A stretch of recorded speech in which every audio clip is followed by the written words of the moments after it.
El sábado, el 25 de noviembre, que fue el día de la lucha contra la violencia hacia las mujeres, marcharon 500.000 personas, medio millón de personas en la ciudad italiana de Roma, convocadas por el colectivo Non Una Di Meno, que es el colectivo Ni Una Menos en Italia.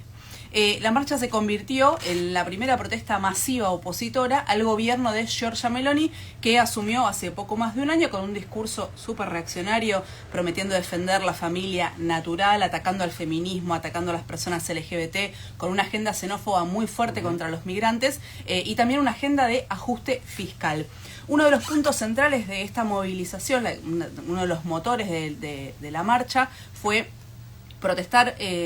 por el femicidio de Giulia Cecchettin, que era una chica de 22 años que fue asesinada por su novio y se transformó en el femicidio número 107 de este año, 2023. El impacto de las movilizaciones fueron tan grandes, la de Roma fue impresionante, pero hubo muchas movilizaciones en otras ciudades. El impacto fue tan grande que la propia Meloni tuvo que salir a hablar y a decir que existen textual, ¿no?, leyes e instituciones para prevenir y luchar contra la abominación de la violencia cometida contra las mujeres, el acoso y el femicidio. Pero el problema, sobre todo, es que todas las partidas presupuestarias se vieron reducidas por la inflación, que está afectando a Italia ya hace un tiempo. No tiene el impacto que tiene en Argentina. No, pero es alta. Pero es alta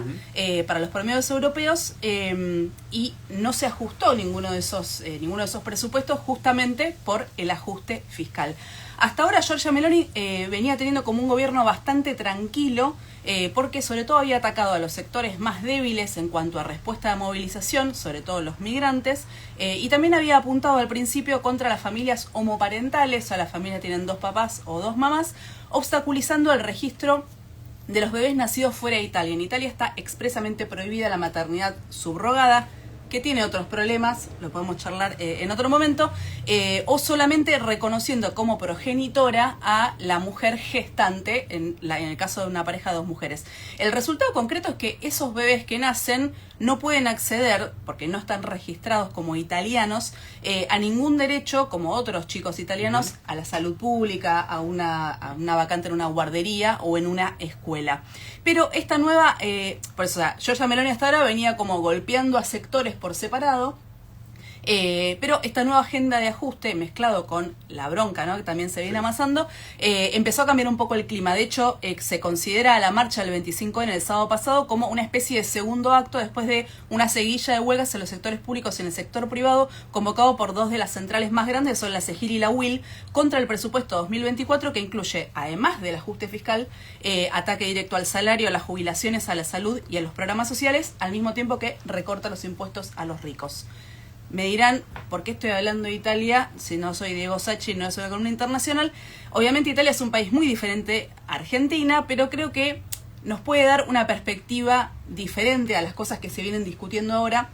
a lo que se viene en Argentina y lo que puede pasar con un gobierno de derecha. Claro, porque entre todos los cambios de agenda está ese cambio de agenda, nada más y nada menos. Totalmente. ¿No? Estamos tapados por esta inflación y todo, pero vienen cargados de muchas cosas. Exactamente. Digamos. Y de hecho, en Argentina, el 25N también hubo movilizaciones en varias ciudades. En Buenos Aires marcharon organizaciones feministas de izquierda, también organizaciones de movimientos sociales convocadas por la campaña nacional por el derecho al aborto, pero varios colectivos feministas, sobre todo los que son o eran afines al oficialismo o al kirchnerismo, alguna expresión del kirchnerismo, no participaron porque creían que no era el momento de movilizarse y también, digámoslo, en un contexto que venía bastante desmovilizado, sobre todo en el feminismo. El triunfo de Milei obviamente generó un montón de preocupación, no es para menos, sobre todo por su retórica antifeminista, por su amenaza, dicha más de una ocasión, de derogar el derecho al aborto, que acá hago un pequeño paréntesis para repetir algo que dijo Miriam Bregman, diputada nacional del Frente de Izquierda, en un acto que hicimos después de la marcha unitaria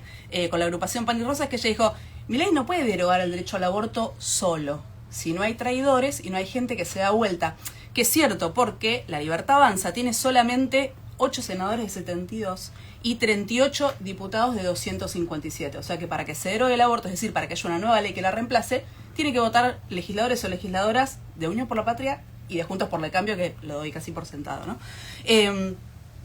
Cierro paréntesis. En medio de esa preocupación y también de decepción de mucha gente por el resultado electoral, se coló la idea de que la lucha contra la opresión, la lucha del movimiento feminista, solamente puede avanzar con el apoyo del Estado. Si hay un gobierno progresista o que tiene una agenda progresista. Y entonces, si gana un gobierno reaccionario, parece que solamente queda esperar a las próximas elecciones y que se dé vuelta el resultado.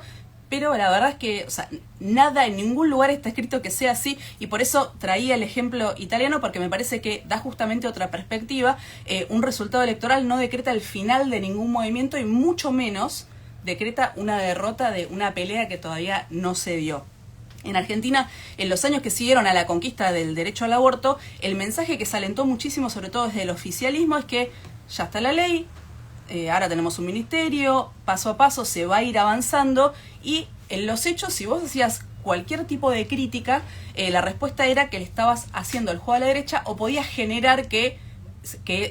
tengan como eco las críticas que hacía la derecha, que fueron y son reaccionarias. Y también se instaló un poco que el feminismo era eso, que es algunas leyes, algunos programas públicos, muchas mesas federales, muchos discursos, que al final lo único que terminaron haciendo, algunas medidas cumplieron algunas funciones, pero lo más importante que terminaron haciendo fue legitimar a un gobierno que al final del día siempre priorizó los intereses de una minoría de empresarios, de los bancos, que en concreto fue, por ejemplo, pagar los intereses de la deuda, dedicar muchos más recursos que, por ejemplo, a la salud de la mayoría de la población, ese tipo de cosas. Y entre ese ya está en la ley, ya lo consiguieron, que un poco desmoviliza, y esta idea de un feminismo institucionalizado que distorsiona bastante los objetivos del movimiento feminista, se fue desarmando una respuesta para enfrentar una reacción que estaba creciendo durante todos estos años, que ya se había visto en el 2021 en las elecciones legislativas, y que terminó alimentando en parte la oferta electoral, una oferta electoral como la de Javier Milei. Y esto no es algo que las feministas que somos de izquierda o que somos socialistas decimos hoy con el diario del lunes. Si escuchan el Círculo Rojo, si leen o leen La Izquierda, o sea, habrán escuchado más de una vez acá en este programa específicamente hablar sobre muchos de estos temas, hablar de los discursos inflamados y los presupuestos desinflados, de las agendas de la mayoría de las mujeres que quedan en un segundo lugar. Sin ir más lejos, hoy parece prehistoria, pero en plena pandemia en 2020, el gobierno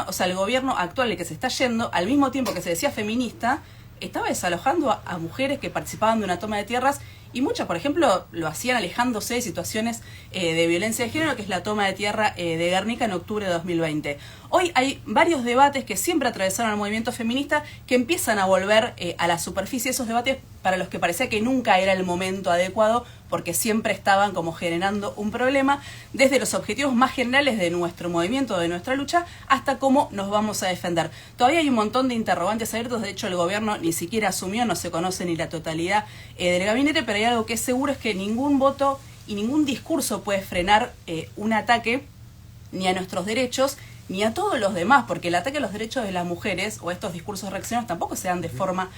aislada. Y las alianzas que fortalecen nuestra lucha y mejoran nuestra posibilidad de defendernos están mucho más cerca de la calle que de las oficinas y de los ministerios. Celeste Murillo.